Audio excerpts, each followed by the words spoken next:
The NFL's main selling point is the passing game. It sells quarterbacks, tight ends, and wide receivers. It sells one-handed grabs, precision passes, and the long ball. Between expanding illegal contact and roughing the passer, the rules are geared towards making the forward pass easier than ever. And yet, it has its limit. We've seen 3 quarterbacks throw for 50 touchdowns in a season.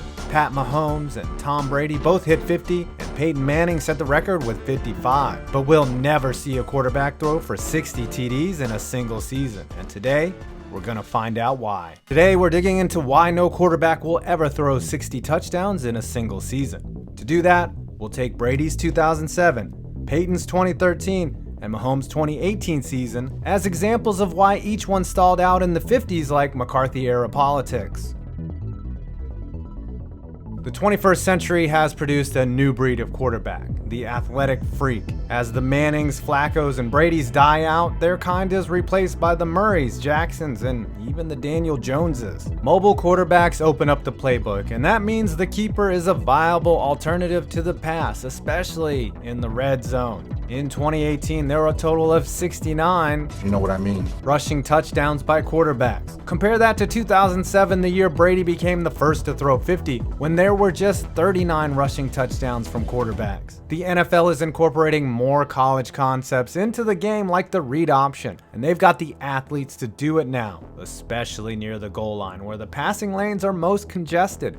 It's a safer option to run the quarterback, and it deflates passing touchdowns as a result. Just look at some of the quarterbacks that have come out in the last 2 years. Josh Allen had 631 rushing yards and 8 touchdowns on the ground his rookie season. Lamar Jackson had 700 yards and 5 rushing scores in 7 starts his first year. Daniel Jones ran for 2 scores in his debut, and Kyler Murray, well, he's fast as shit, especially for a midget.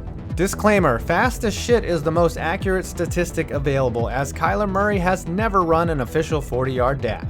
We can just imagine. The next generation has options. Peyton Manning was never a threat to do anything but the occasional bootleg that was more naked than Louis C.K. on a conference call, set up by 5 seasons of throwing the ball in the red zone. Dan Marino had the top speed of a covered wagon, and the only time Tom Brady scores on the ground is with his own kids. When you throw for 50-plus touchdowns in a season, it's a fact that the team is going to win a lot of games in blowout fashion. Take a look at the 2013 Broncos. They put up scores like 49-27, 41-23, 52-20, 45-21, and 51-28. That meant games were decided in the fourth quarter, and it also meant Brock Osweiler was inserted in the game on 4 occasions. For a quarterback that never wanted to miss a rep. Brady's backup Matt Castle got into 6 games, and Mahomes' clipboard holder Chad Henne even had an appearance, and probably would have had a lot more had Kansas City fielded a defense in 2018. Oh, and there's also that dickhead called math. 60 touchdown passes equals 360 points. Add in roughly 95% extra points, and you've got 415 points from the passing game alone. That's not factoring in field goals, rushing, special teams, and defensive touchdowns.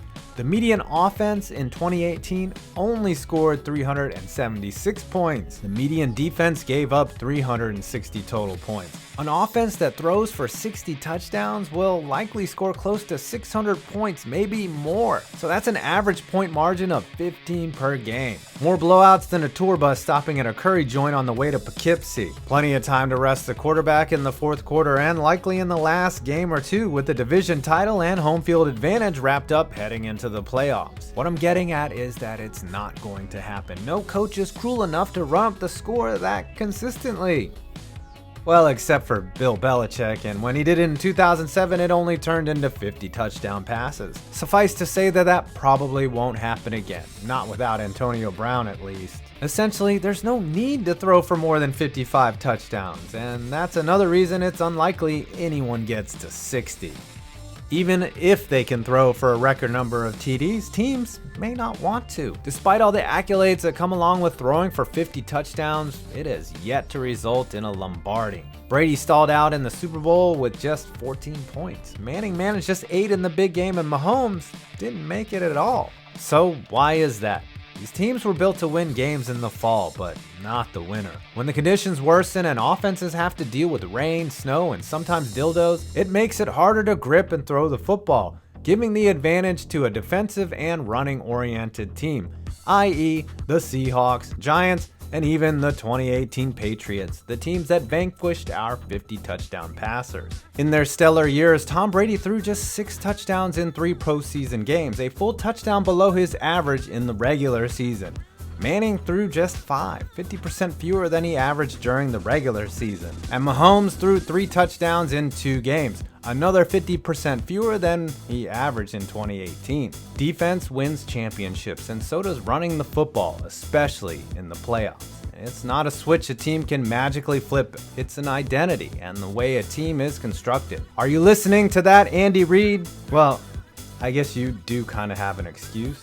Just look at the 2014 Broncos. After losing 43-8 in the Super Bowl, making all their records for naught, they realized they needed to invest in a defense. Elway let Eric Decker and Noshawn Moreno, who combined for 24 touchdowns in 2013, walk in free agency, and use the extra money to sign Aqib Talib, TJ Ward, and DeMarcus Ware to bolster a defense that got pushed around when it mattered most. It also marks a time in history where Elway made some smart moves instead of acquiring a tall, handsome quarterback. They scored over 100 fewer points, but allowed fewer points as well. That identity carried over into 2015 when the team ran the ball 43 more times than they passed and allowed under 300 points as opposed to over 400 in 2013. In the Super Bowl, they were ready for a ground and pound team with a tough defense and won by 2 scores and performed 1 prostate exam on Cam Newton. On the same token, again, Tom Brady threw for 50 touchdowns in a non-Super Bowl winning year in 2007, but only threw 18, 23, 28, 33, 28, and 29 touchdowns in the 6 seasons they hoisted the Lombardi. The point is that individual success from a quarterback does not equate to team success. The last regular season MVP to win the Super Bowl was in 1999 when Kurt Warner did it. Oh, they won that Super Bowl 23-16. The smart teams realize this truth and plan their roster around the games that count. That means investing in defense and taking the ball out of the quarterback's hands. Everyone loves to see a ton of touchdown passes, and while it seems like we're seeing more than ever, there's a natural cap, and we've already seen it. A greater number of rushing quarterbacks scoring rushing touchdowns, big leads leading to honorable discharge of high-scoring passers, and teams building for January rather than September. Those are the reasons there will never be a 60-pass TD season in the NFL. And if Patrick Mahomes does it this year, I'll just delete this video and pretend none of this ever happened, like draft night when Daniel Jones was selected.